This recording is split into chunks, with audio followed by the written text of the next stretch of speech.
How's it going, guys? Trey Clark here, coming to you live from Houston, Texas. Still, we were supposed to leave last night to go to Nashville, but we had a few loose ends to tie up. Beth is with me. Hello, hello. How are you doing, girl? Awesome. And we are here to bring you the best of the worst, or the worst of the best, however that shakes out. And we were just having a conversation. We're not always going to have, like, we're not bringing to you, like, the hottest news or fashion or whatever. Yeah. Sometimes we will. Sometimes it's just we have a funny conversation. We're like, you want to get on the microphone? And the answer is more and more becoming yes. Why not? Because yes. One thing no one is doing these days, and we're on the cutting edge of this, one thing no one is doing is podcasting. Yes. So what we're gonna do is lead the way to people that want to get their message out there. We're going to show you how to do it, and it's called podcasting. And all you need is a few instruments, little gear, and microphone, set of headphones. Yep. Nothing's plugged in, by the way. I'm just doing it through my phone. No. The green screen, all that stuff. Little editing software that comes on my phone, and and unemployment helps as far as time to do it. That's right. So I was listening to my rotation, and for those of y'all who don't know, I'm a musician. I'm kind of a musician's musician. I'm up there. Yeah. And I hate the fucking Doors. And I fucking hate Neil Young. Oh my gosh. I don't know what it is. All the organ stuff. And the Neil Young timbre of his voice. There's a couple other ones out there. But all the major seventh stuff. Yeah. I can't do it. That'll alienate some of our listeners. But one thing is that I'm real happy with is that you've been turned on to a band that I think is the best band of all time. Yeah. Over Pink Floyd, over the Beatles, over Zeppelin, over everyone.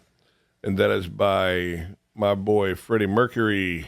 Yeah. Queen, baby. Queen. Yeah. So you've been listening to it. I've been all listening on your to own. it a lot. Yeah, on my own. I haven't really been. Okay, so I grew up not being really exposed to Queen just because of my age and everything. I grew up in the 80s and the 90s, but it was, as a child and as a kid. And, pretty much what I learned was, playing basketball, we'd hear the, we will rock you. Or the, we are the champions. Yeah. When we win a game, we that's what we hear after the game. And then when Wayne's World came out, it was everybody knew the Bohemian Rhapsody, and so everybody's singing that. Kind of ruined it for me because I always loved that song, and then everybody it's kind of like when Norm Macdonald died. Everybody became a Norm Macdonald fan. It's like, oh, he's a genius. And I'm like, just out of a third grade mentality. Yeah. Whatever, assholes. I've been saying that for years, man. Yeah. Right? It's like in me, I'm just now becoming more aware, and I'm getting an education on Queen. And I got to tell you, I'm in love with Freddie Mercury, and I'm in love with Queen. We watched the live from Wembley Stadium yesterday. We watched about half of it, and God dang, that mother effer is the shizzle. He's the goat. He is the goat. It just fucking he's in a wife beater, tank top, tight jeans, and just owning the stage, man, and just getting the crowd involved. I mean, Radio Gaga, just the clapping that you see is amazing. The entire crowd was doing it. I've never seen anything like that. The biggest concert I've never seen Queen live, but I went and saw Pink Floyd live at Rice Stadium. Oh yeah. Yeah, I ate enough acid to kill a stable of horses. And me and my friend, who will not be named, James Rocco, went, and the storm came in.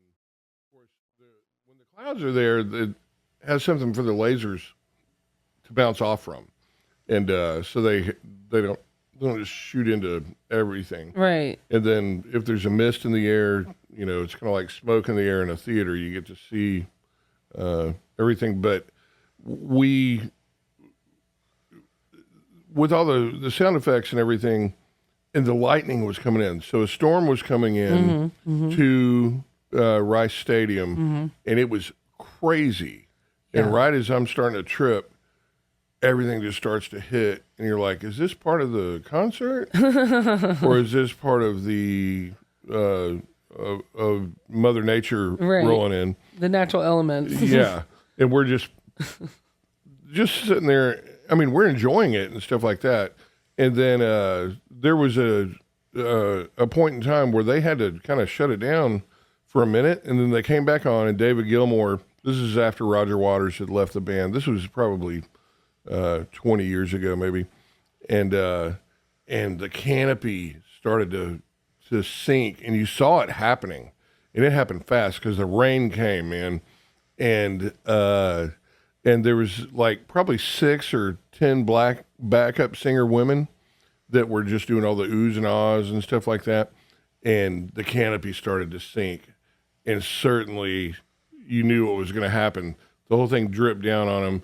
And some dumb motherfucker on stage goes and tries to poke the canopy to knock everything off, and it shorted everything out. And then David Gilmour gets out there and says, I believe the storm is beating us, and we'll be on our way, and good night. And then the lights come on, and we're sitting there looking at a football field of people. It was surreal as hell. Yeah. And because the lights come on and all the lasers are off and all the stuff that we'd been sitting there, they have this big, huge thing behind them that Jamie, can you pull that up? No? Okay. Jamie? Jamie, you there? But then we of course, if you haven't bought the book, I Love You More Than Vodka, there's a story about this in there. So we leave the Pink Floyd deal, and we go we're driving in the medical district in Houston, and lo and behold, we pass by the obesity clinic. So what do? We go buy a bunch of Twinkies and ding dongs and all that stuff, and spend about $30 on that. And we go to the windows and knock on them. They open the windows, and we feed them all the Okay. True story. No. So you're like hero and devil at the same time. I'm pretty sure it's devil. Wait, wasn't there something about a wheelchair there too or something? We're doing wheelchair races. We took a wheelchair and I was being shoved down the parking ramp. So no, okay. One thing to take away from this is that I am very smart. Correct. My history will show as such. And if you want to find out how smart I am, go to Amazon and buy I Love You More Than Vodka. There you go. So Beth has got a book coming out soon. That's right. What's it called? It's called Basketball by Beth. Tell us about it. I heard you played basketball in college. I sure did. I played a little ball. I played a little b-ball and played growing up here in Texas and played over at Auburn in college. And then I played in Australia professionally afterward. And this is just kind of like a best practices, lessons I've learned, kind of a motivational. I mean, this is more for motivation and building confidence in young people, young adults that are pursuing basketball. Now, you currently kind of coach and mentor younger female either athletes or kind of Yeah. in the genre. Yeah. Basketball is the vehicle for building confidence in these young 6th to 8th graders. I also do high school, and I've also coached college and helped with some professionals on much different levels. But I've coached Will you talk boys. us through your general career, starting with high school, just like 45 seconds on just kind of like Yeah. I played at Tomball High School in Texas, which is a suburb of Houston. All Greater Houston basketball team, all state. Then I got a scholarship to Auburn. We won the SEC tournament. Y'all beat Pat. We did. We beat the Meeks, the Pat Summit, Tennessee girls. It was Shamiqua Holdsclaw, Tamika Catchings, and Samika Randall. And we beat that team who went on to win 3 national championships in a row. But we beat them in the conference tournament. And then I did a short stint in Denver. And then I went to Australia and played for a year in Rockhampton down that's north of Brisbane. Isn't there a different game they play there at times that's called netball or something like that? Well, netball is like their major female sport in the country, and netball is so interesting. It's kind of like a half court back in the day, 3-on-3 basketball.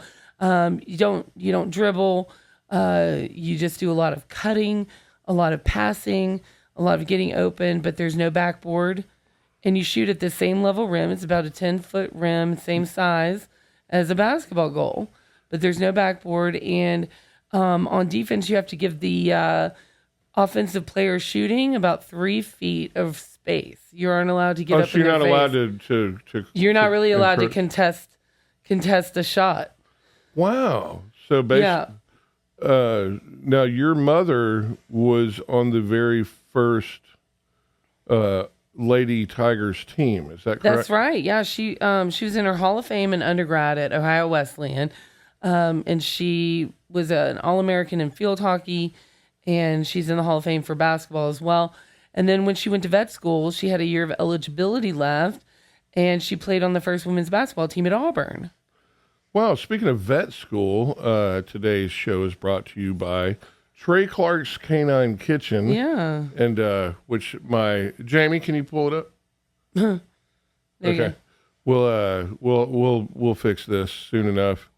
But we're doing dog food, and it's all the good stuff, and cat food. Trey Clark's Canine and Cat Kitchen brought to you. That's what brings you your show today. Is that right? That is correct. Okay. We're very proud of our sponsor. And then our my grandmother was the one who told me she played basketball in college, and she was an orphan in Arkansas, and was actually just stayed in Arkansas. And I thought she played at Arkansas, but Wendy corrected me. I can't remember. My sister did, but told me about the set shots and all that kind of stuff, which reminds me a lot of how people are shooting now. As far as shooting from the chest, Right. and just a catch and shoot performance. Yeah. Is that something that you're noticing as a trend? Oh, I totally noticed that. That's what my mom used to do, a 2-handed set shot. And so it'd be like under your head, like under your chin. So you get a lot of power. And now it's become Steph Curry does it. Caitlin Clark does it. Not 2-handed, but 1-handed. But they are shooting below their releases, and their shot is below their head. Whereas like back in the day, you'd see like all the greats like Michael Jordan, Hakeem Olajuwon, Larry Bird, they all shoot over their head. And that's what I was taught. I was raised on a jump shot over your head. That's how I was taught too, to use your legs as your power. But really, it's almost like one release. But the way they're doing it now, and there's no shortage of accuracy from. Oh, it's accurate and it's totally effective.